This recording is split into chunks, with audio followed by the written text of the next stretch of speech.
ओ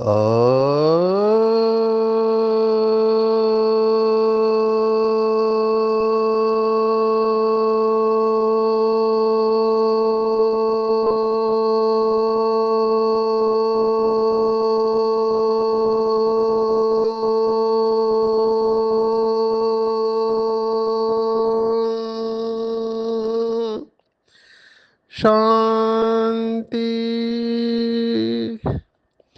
आज 22 मई 2025 भारत में सतगुरुवार है। Today is 22nd May 2025 and it's Thursday in Bharat.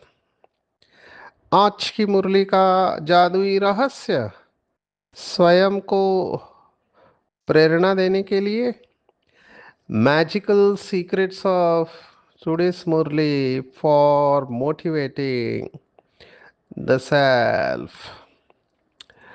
आज की साकार मुरली एक शब्द लेंगे हम। वैसे तो मुरली में काफ़ी सारे रहस्य आए हुए आज के, बहुत गहराई में जा सकते हैं। साकार मुरली भी कई बार बहुत गहरी होती है।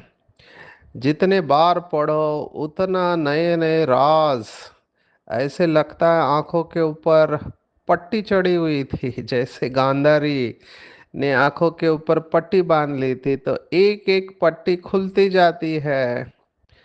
और आज जैसे बाबा ने कहा कि सागर रत्नों की थालियां भर भर के लाते हैं, ऐसे शास्त्रों में लिखा हुआ है। तो उसका रहस्य बाबा ने बताया है। मैं वो शब्द लेना चाहूँगा, बहुत इम्पोर्टेंट है।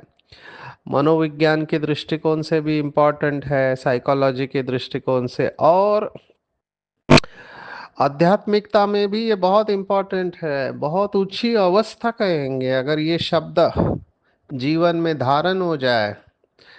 पिछले कुछ दिन से हम नी के ऊपर से शब्द देख रहे थे। ये नी के ऊपर से कई शब्द आध्यात्मिक जीवन के फाउंडेशन बन सकते हैं। जिन्होंने भी Shrimad Bhagavad Gita study group join किया था उनको वो सभी जानते हैं कि एक शब्द हमने देखा था, अनित्य। तो संसार में ही कहते हैं कि ये संसार अनित्य है, माना नित्य नहीं है। जैसे संसार शब्द को ही ले लो, संसार शब्द आया है, जो सरकता है वो संसार है, जो हमेशा सरकता रहता है। सरकता है मतलब आगे बढ़ता है। बाबा का शब्द है, ड्रामा जू मिसल आगे बढ़ता रहता है। अंग्रेजी में कहावत है, चाइनीज कहावत, you cannot step twice in the same river. माना आप एक नदी में दो बार पाँव नहीं रख सकते हो। नदी माना बहती नदी, क्योंकि जिस नदी के पात्र में बहते हुए पानी में आपने पाँव रखा वो आगे चली गई है। तो ये संसार सरकता रहता है, और इस संसार में ये अनित्य संसार है। यहाँ नित्य कुछ नहीं है। जिस घर में आप आज रहते हो उस घर में दूसरा कोई रहने वाला है। जिन्हें आप आज अपने कहते हो वो किसी और के होने वाला है। कोई भी अपना नहीं है, कुछ भी ठहरता नहीं है। और हमारा जीवन भी देखा जाओ तो अंग्रेजी में ऐसे कहते हैं, as short as cloud of an autumn. माना बादलों की तरह आता जाता रहता है, क्षण में जीवन समाप्त हो जाता है। मूर्छो इन कलियुगा। तो इसमें एक धारणा बाबा ने मुरली में कहा, अगर धारण हो जाए तो अवस्था बहुत सुंदर हो सकती है। और वो शब्द है कि ये पूरा ड्रामा निर्दोष बना हुआ है। निर्दोष है ये ड्रामा, इसमें किसी का भी कोई दोष नहीं है। ये बहुत ऊंची धारणा है। आज की मुरली इस दोष शब्द के ऊपर है। मनुष्य का मनोविज्ञान ये कहता है कि बचपन से अच्छे माँ बाप जाने अनजाने में अपने बच्चों का अहंकार पुष्ट करते हैं। वो ऐसे चाइल्ड साइकोलॉजी में कहते हैं, बच्चों के मनोविज्ञान में, कि अगर बच्चा चलते चलते गिर जाता है तो उसकी माताजी या उसके घर के बड़े लोग उसको ये समझाते हैं कि तेरी कोई गलती नहीं है, ये तो जमीन ही ऐसी है या ये टेबल ही ऐसा है। तो झूठ झूठ के वो जमीन को मारते हैं, टेबल को मारते हैं। अभी उनकी ये इनोसेंट एक्ट, ये भी निष्पाप कर्म कहेंगे, जो हो जाता है, वो बहुत बड़ा बीज उस बच्चे के मन में बो रहा है, क्योंकि वो बच्चा सीखता है कुछ भी हो जाए मेरा कोई दोष नहीं है, मेरी कोई गलती नहीं है। तो उसका ये संस्कार दूसरों को दोष देने का पक्का होता है। इसके बिल्कुल विपरीत और एक मनोविज्ञान में बताते हैं, कई माँ बाप अपने बच्चों को ही दोष दे रहे होते हैं। कहते तुम्हारे वजह से मेरा ब्लड प्रेशर बढ़ा हुआ है तुम्हारे वजह से ये हो रहा है, तुम्हारे वजह से वो हो रहा है। अभी यहाँ पर अगर वो बच्चा बहुत इनोसेंट है और ये समझ के चलता है जो मम्मी कह रहे, जो पापा कह रहे वही सच है, तो वो बच्चा जीवन भर इसी मान्यता के साथ बड़ा होता है कि जब भी कभी गलती होती है दोष मेरा ही है अभी यहाँ ये इतना एक्सट्रीम में जाता है, वो अपने को अपने से घृणा करने लगते हैं कि मैं तो अच्छा बच्चा नहीं हूँ, मैं तो ऐसा बच्चा हूँ जिसके वजह से मेरे मम्मी और पापा हमेशा दुखी रहते हैं अभी ये भी एक्सट्रीम है, एक तरफ तुम्हारा कोई दोष नहीं है, एक तरफ तुम्हारे वजह से ही सब प्रॉब्लम है। ये जो एक्सट्रीम है इसको हमको अवॉइड करना चाहिए, ऐसे मनोविज्ञान में बताया जाता है। अभी देखो, बाबा ने हमको बता दिया कि ड्रामा में किसी का दोष नहीं है। अभी भक्ति मार्ग में क्या क्या मान्यताएं है, भक्ति मार्ग में ये बहुत बड़ी मान्यता है कि जो कुछ भी हो रहा है उसके लिए जिम्मेवार भगवान गॉड अल्लाह ईश्वर है। क्योंकि उसकी मर्जी के बगैर एक पत्ता भी नहीं हिल सकता। पूरी पावर भक्ति मार्ग में भगवान के हाथ में दे दी है। अभी फिर क्या है, जब उसके हाथ में सब कुछ है, जैसे लौकिक में ऑफिस में लोग क्या करते हैं, उनका प्रमोशन है, उनकी सैलरी बढ़ना है, या उनका ट्रांसफर रोकना है या करवा लेना है, इन सब के लिए जिसके हाथ में पावर है उसके आगे हाजी हाजी करते रहते हैं माना उसकी महिमा करेंगे, वो जो कहेगा वो करेंगे। यहाँ तक तो ये बात बड़ी है कि अंग्रेजी में कहावती बनी है, बॉस इज ऑलवेज राइट, चाहे वो फिर कुछ भी करे।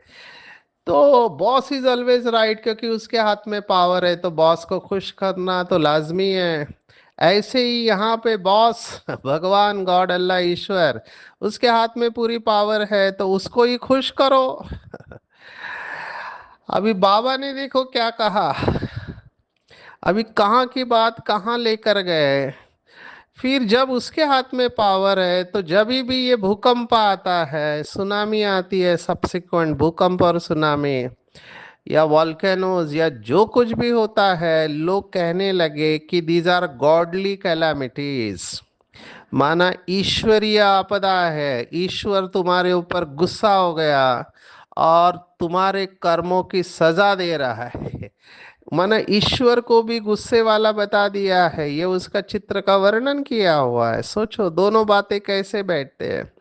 एक तरफ हम कहते हैं कि वो दया का, करुणा का, रहम का सागर है और दूसरे तरफ गुस्सा कर रहा है, दोनों नहीं बैठ रहे हैं। एक तरफ हम कहते हैं उसका अनकंडीशनल लव एंड एक्सेप्टेंस है, माना वो बिना शर्त के प्यार करता है, सुख करता, दुख करता है, तो वो दुख कैसे दे सकता है। दोनों बातें बैठती नहीं है। तो कहीं ना कहीं कुछ ना कुछ गड़बड़ जरूर है,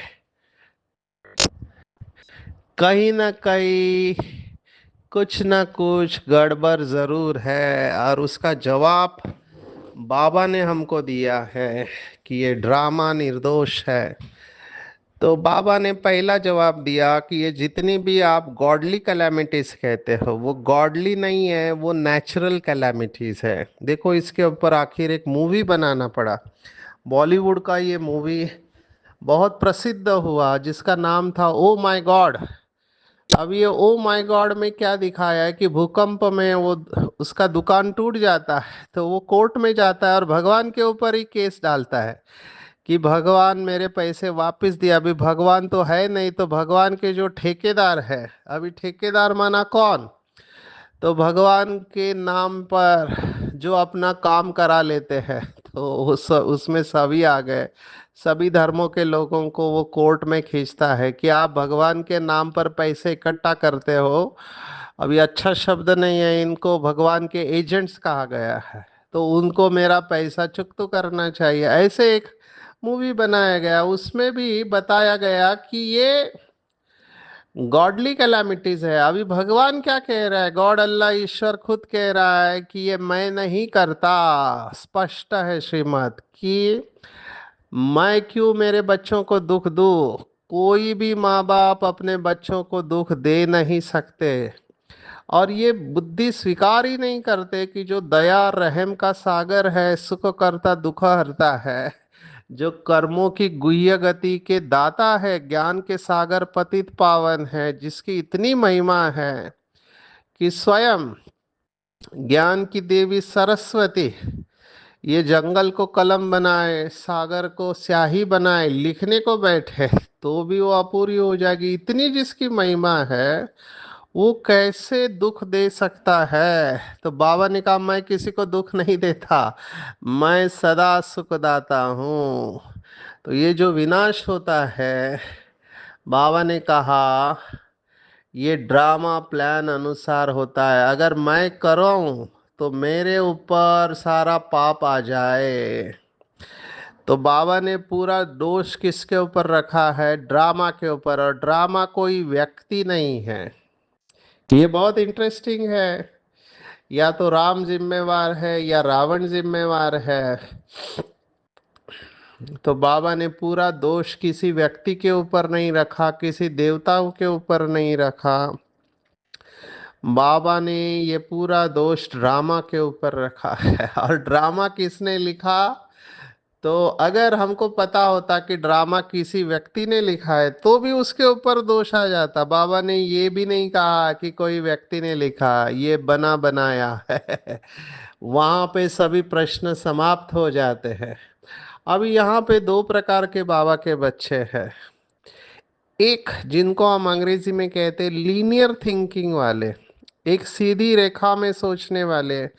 माना point A leads to point B, point B से point C, cause and effect मानने वाले। वो कहते हैं ये दुनिया कहीं ना कहीं कभी ना कभी तो शुरुआत हुई रहेगी।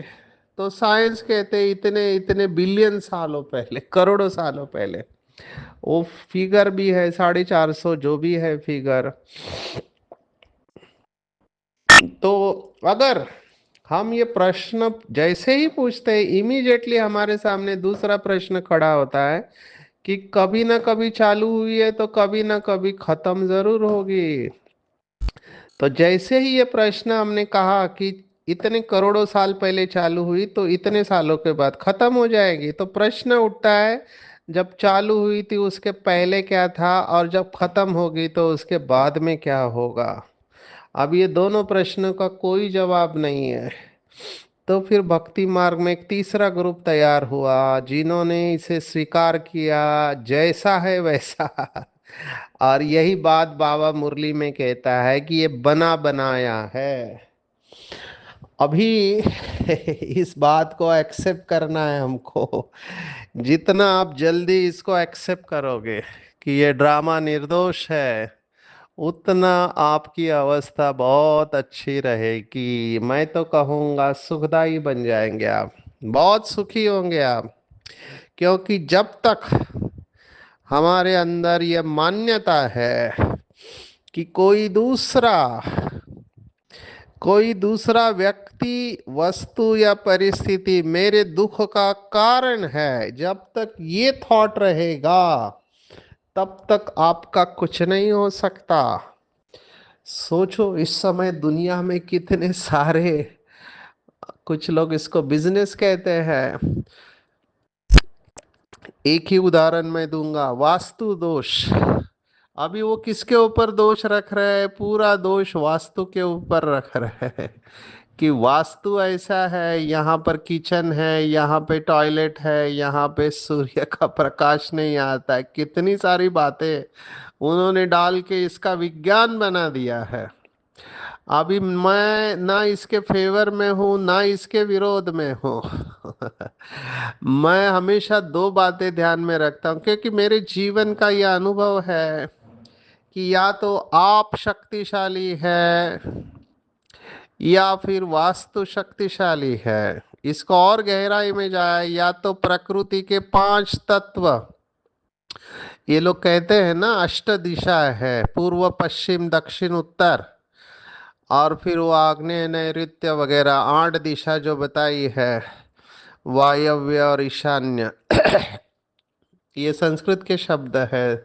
North east, north west, south east and south west, east west north south. इसके अलावा तो आठ दिशाओं के आठ स्वामी बताए हैं, इसका इफेक्ट होता है। तो उसके लिए लोग बहुत सारी थेरेपी सजेस्ट करते हैं।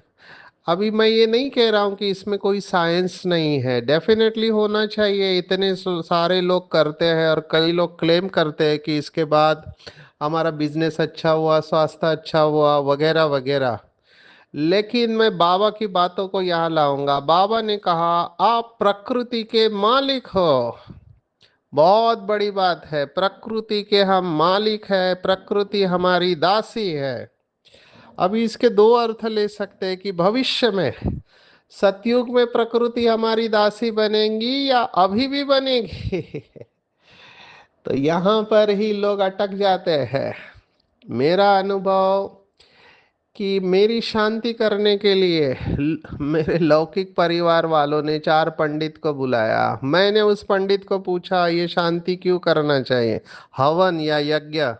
तो उन्होंने कहा ग्रहों का हमारे ऊपर इफेक्ट होता है, तब हमारे डिसीजन ठीक नहीं होते हैं। तो वो ग्रहों को शांत करने के लिए, उसको ग्रह शांति कहते हैं। कोई वास्तु की शांति करता है, कोई ग्रहों की शांति करता है, कोई और किसी की शांति करता है। तो वास्तु दोष है, ग्रह दोष है। मैंने उसको एक ही प्रश्न पूछा कि ग्रह जड़ है या चैतन्य है? उसने कहा जड़ है। फिर मैंने कहा आत्मा जड़ है या चैतन्य है? बोला आत्मा चैतन्य है। फिर मैंने कहा चैतन्य का जड़ के ऊपर प्रभाव पड़ेगा या जड़ का चैतन्य के ऊपर? This so called heavenly bodies, ये सब ग्रह है, ये मैग्नेट है, बहुत पावरफुल मैग्नेट है, इतने बड़े हैं। तो डेफिनेटली इनका चुंबक होता है या मैग्नेटिक पावर होती है। तो या तो आप इनके प्रभाव में आते हैं या ये आपके प्रभाव में आते हैं। जब भगवान कह रहा है, शास्त्रों के वचन है कि संकल्प से सृष्टि चलती है, तो फिर हम इसके प्रभाव में कैसे आए? हमारे संकल्प से ये सृष्टि चल रही है, वी आर पावरफुल। लेकिन हमारे ऊपर असर इसलिए आता है क्योंकि हम अभी कमजोर है। तब तो वास्तु को भी शांत करना पड़ेगा, ग्रहों को भी शांत करना पड़ेगा, पूर्वजों को भी शांत करना पड़ेगा। कितने सारे दोष इन्होंने ढूंढ के निकाले हैं। इनका भी कमाल है शास्त्रवादियों का। एक काल सर्प दोष होता है, लगातार कुछ लोगों की मृत्यु होती है लौकिक परिवार में, तो कहते काल सर्प दोष है, इसको भी शांत करना पड़ेगा। कोई कहते हैं पूर्वजों को शांत करना पड़ेगा, पूर्वजों का श्राप लगा हुआ है, तो इसका दोष, उसका दोष, वास्तु का दोष, ग्रह का दोष, सबका दोष दिखाई देता है, लेकिन खुद का दोष दिखाई नहीं देता कि मेरे कर्म अच्छे नहीं है। तो मैं समझ सकता हूँ इन सब बातों को। मेरा अनुभव ये कहता है, मैं उस पंडित को बाबा के सामने बिठा दिया और बोला कि वो बाबा से आपको शक्ति मिलती है। वो पंडित, उसका 2 साल का टेंशन 2 मिनट में खत्म हो गया, तो जो मेरी शांति करने आया था बाबा ने उसे शांत कर दिया। हैविंग सेड दिस, मैं ये जरूर कहना चाहूंगा कि इसके ऊपर सभी चिंतन करें कि ड्रामा बिल्कुल निर्दोष बना हुआ है, किसी को दोष नहीं देना है। ये ऑटोमेटिक है, ऑटोमेटिक चलता है। जैसे जैसे मैं आगे बढ़ रहा हूँ, अभी तो पिछले कुछ दिन बहुत हेक्टिक जा रहे हैं मेरे, क्योंकि जैसे ही आईओसीएल का प्रोग्राम पूरा हुआ, बहुत टफ था, क्योंकि निकले हम आईएमए का प्रोग्राम करके 7:30 बजे, और 11:15 बजे मिडनाइट को दिल्ली पहुंचे। 12:15 पहुंचते सुबह 4 बजे उठ के फ्लाइट पकड़ा है, फिर आए हैदराबाद में। आज हैदराबाद में पूरा दिन का विहासा करके शाम को मैं रिकॉर्ड करने बैठा। इसके तुरंत बाद एक ऑनलाइन मीटिंग है, यहाँ के भाई बहनों को मिलना है, फिर कल का फुल डे फिर मीटिंग, और फिर पकड़ के पूरा दिन करके डायरेक्ट फ्लाइट में जाके फिर मुंबई जाके नेक्स्ट डे फिर मैंगलोर जाने वाले। मैंगलोर में भी कटोकट प्रोग्राम रखे हुए हैं, 3 दिन का विहासा ट्रेनिंग, मणिपाल, उडुपी और मैंगलोर। ऐसे लगातार प्रोग्राम आ रहे हैं। तो मैं देख रहा हूँ कि इतने सारे प्रोग्राम होता है, शरीर का लिमिटेशन है, इफेक्ट आता है शरीर के ऊपर, लेकिन दुआएं भी मिलती है।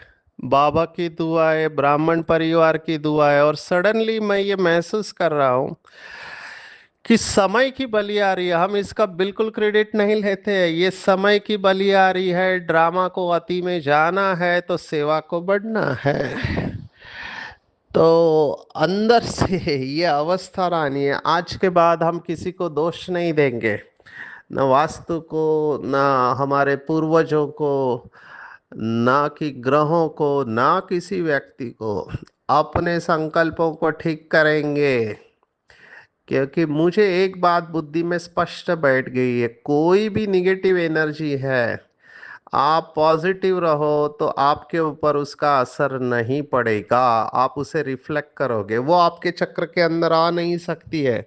जैसे बड़ी दादी ने मुझे कहा था कि मैं मैं लाइट के ऑरा में रहती हूँ, लाइट के कार में। बहुत अच्छा अभ्यास है, दिन भर लाइट के कार में रहेंगे तो आप सभी से प्रभाव मुक्त हो जाएंगे। आजकल तो बाबा ने देखो क्या कहा, नेशन नेशन में लड़ते, एग्जैक्टली ये बात अभी हो रही है। कहाँ रशिया यूक्रेन के ऊपर, अभी वो स्कैंडिनेवियन कंट्रीज के ऊपर भी अटैक करने का सोच रहे हैं, क्योंकि वहाँ से फिर रशिया इजी टारगेट हो रहा है तो उसके ऊपर अटैक करेगा। यहाँ हमास और इसराइल का कितने दिनों से चल रहा है, भारत पाकिस्तान, अभी उसमें तुर्कस्तान चीन भी कूद कूदा है इन्होंने लड़ाई में। कितने सारे नेशन आपस में लड़ रहे हैं, एक नेशन के अंदर भी झगड़ा, अभी पाकिस्तान से बलूचिस्तान अलग होने का वो सोच रहा है। ये सब नेशन आपस में लड़ते रहते, एक ही घर में बाबा ने कहा पति पत्नी का लगड़ा झगड़ा चलता रहता है, बच्चे बाप के साथ लड़ते ही रहते, इसलिए इसको दुख धाम कहा गया है। तो हमको सुख धाम जाना है, तो स्वर्ग को परम धाम नहीं कहेंगे। ये भी एक बहुत अच्छा नया पॉइंट है। परम धाम माना स्वर्ग नहीं, हालांकि परम धाम पवित्र है, लेकिन वो परे ते परे है। स्वर्ग तो यहाँ ही है बाबा ने कहा, तो स्वर्ग पधारा ये बिल्कुल रॉन्ग है। एक घर में बाबा ने कहा बच्चा संगम योगी, बाप कलयुगी, स्त्री संगम योगी, पुरुष कलयुगी। स्त्री ज्ञान लेती, पुरुष नहीं लेते, तो एक दो के साथ नहीं देते हैं, घर में खिटखिट हो जाती है। स्त्री फूल बन जाती है तो पुरुष कांटा, कहीं पुरुष फूल बनता है तो स्त्री कांटा बनती है। तो फिर कोई कुमार घर में, बच्चा जानता है कि हम संगम युगी पुरुषोत्तम है, हमारे कितने कुमार है, माँ बाप पीछे पड़े शादी करने के लिए, और वो डट कर बैठा है कि मैं पवित्र हूं करके। तो बाप कहते शादी बर्बादी कर नरकवासी बनो, और रूहानी बाप कहते पवित्र बनो। तो मैं उनको यही कहता हूँ, किसका सुनना चाहिए, देहधारी एक ज्ञानी पिता का सुनना चाहिए या त्रिकालदर्शी परम पिता परमात्मा को? बहुत सिंपल डिसीजन है। तो हम श्रीमत पर चल रहे, हमारा कल्याण हो नहीं सकता, हमारा दुश्मन रावण है। लेकिन अभी रावण को भी कुछ नहीं कह सकते, ऐसी एक लोगों की टोली निकली है जो रावण को जलाने के ऊपर ऑब्जेक्शन ले रहे कि रावण प्रकांड पंडित था, ब्राह्मण था, उसको जलाना नहीं चाहिए। ये सब कलयुग के लक्षण है। सतयुग को बाबा ने आज नई बात, दो बातें नहीं बताई। एक, कई लोग मुझे पूछते सतयुग में डेड बॉडी को कैसे जलाते, लकड़े का या इलेक्ट्रिकल। आज बाबा ने स्पष्ट बताया, वहां तो बिजली में रखा और खत्म, माना वहां बिजली के ऊपर जलाते, इसका मतलब वहां बिजली है। फिर और एक बात है, आप इसको चिंतन करना, इसलिए मैं बता के छोड़ रहा हूँ। सतयुग में बाबा ने कहा हीरे लगे हुए होंगे, तो चंद्र का प्रकाश भी गिरेगा तो भी पूरा कमरा लाइट से हो चल जाएगा। तो फिर यहाँ इलेक्ट्रिसिटी की बात कह रहा है, मतलब वहां पे इलेक्ट्रिसिटी है। अब ये कौन सी इलेक्ट्रिसिटी है, कैसे काम करती है, आप चिंतन करो। क्या वो सोलार है या इलेक्ट्रोमैग्नेटिक फोर्स है? कोई तो टेक्नोलॉजी होगी जो अभी समय पे हमको पता चलेगी। दूसरी बात, बाबा ने कहा कि कृष्ण का जन्म होता है तो पूरा लाइट ही लाइट हो जाता है। ये भी एक चिंतन का विषय है कि कृष्ण का जन्म कैसे होता है। बाबा ने तो वहां कहा कि गंध नहीं होता है, यहाँ पर जब डिलीवरी होती है तो गंध होता है, वहां पे ऐसा कुछ नहीं है। झट से कहते हैं, जो दाइया है वो उठा लेते हैं और रोशनी हो जाते। कितना प्यूरिटी की पावर होगी उस आत्मा में, इसके ऊपर चिंतन करेंगे।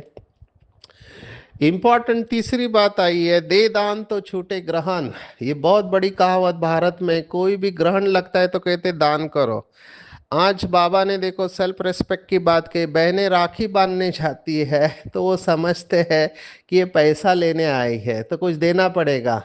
बाबा ने कहा स्पष्ट कहो, हमको और कुछ नहीं चाहिए, सिर्फ पांच विकारों का दान दो। यह दान लेने लिए हम आए हैं, इसलिए पवित्र का की राखी बांधते, बाकी हम पैसा कुछ भी नहीं ले सकते। अभी मुझे नहीं पता बहनें ऐसे बोलती है या नहीं, लेकिन बाबा की स्पष्ट श्रीमत है कि हम पैसा कुछ भी नहीं ले सकते हैं। आज की मुरली में लिखा हुआ है, दे दान तो छूटे ग्रहण। कहाँ भी जाओ ये बोलना चाहिए, दे दान तो छूटे ग्रहण। लास्ट सीक्रेट, बाबा ने कहा ब्रह्मा विष्णु शंकर का सूक्ष्म शरीर है, लेकिन वहाँ मनुष्य की सृष्टि नहीं है। पुनर्जन्म यहाँ होता है, सूक्ष्म वतन में कोई भी पुनर्जन्म नहीं होता है। ये भी सोचने जैसी बात है। इस समय के अभाव से मैं इसमें नहीं जा रहा हूँ। समुद्र मंथन से रत्न निकले, 5,000 से वर्ष से पुरानी कोई चीज होती नहीं। अभी ये लोग दो मेथड को यूज करते, कार्बन 14 और पोटेशियम आर्गन। ये मेथड से पता चलता है फलानी बोट या चीज कितने साल पुराने, और हजारों और लाखों कह देते हैं। बाबा कहते हैं 5,000 वर्ष से पुरानी कोई भी चीज नहीं है, ये रिसर्च का सब्जेक्ट है। हम फूल बनने के लिए आए बाबा के पास। तो ये लड़ाई देवताओं और असुरों की नहीं होती है। सबसे तीखा रॉकेट आत्मा है, इससे तीखा और कुछ नहीं। एक सेकंड में मेरे लिए खुशी की बात, आज की मुरली में बाबा ने कहा दाल भात सबसे अच्छा है। मुझे चावल बहुत पसंद था, तो बहनें मुझे बोलती थी कि बाबा ने दाल रोटी बताया है, दाल चावल नहीं बताया। आज की मुरली में उनको बताऊंगा बाबा ने दाल भात सबसे अच्छा है कहा है। तो पवित्र खान होना चाहिए, मतलब ज्यादा चोचले नहीं होने चाहिए। ऋषिकेश से सन्यासी एक खिड़की से लेकर चले जाते हैं। सेंस और इसेंस का बैलेंस के ऊपर वरदान है। सेंस अर्थात समझ, इसेंस अर्थात सर्वशक्ति स्वरूप। दोनों का बैलेंस हो तो अपनापन पुरानापन स्वाहा हो जाएगा, और देह की स्मृति सहित सभी स्वाहा हो जाते हैं। तो श्रेष्ठ वाइब्रेशन से वायुमंडल परिवर्तन हो जाता है। ऐसे बाबा के बच्चे हर सेकंड संकल्प बोल कर्म विश्व परिवर्तन करते रहते हैं। प्राप्तियों में रहेंगे तो परेशानियों की बातें भूल जाएंगे, वाह बाबा बोलते रहो। और मनसा में भी अगर किसी के प्रति विशेष लगाव और झुकाव है तो पवित्रता की परसेंटेज है। तो ऐसा कोई संकल्प बोल नहीं निकलना चाहिए जो मर्यादा पूर्वक नहीं हो। बहुत सम्मान के साथ हर एक से बात करनी चाहिए, यही संपूर्ण पवित्रता है।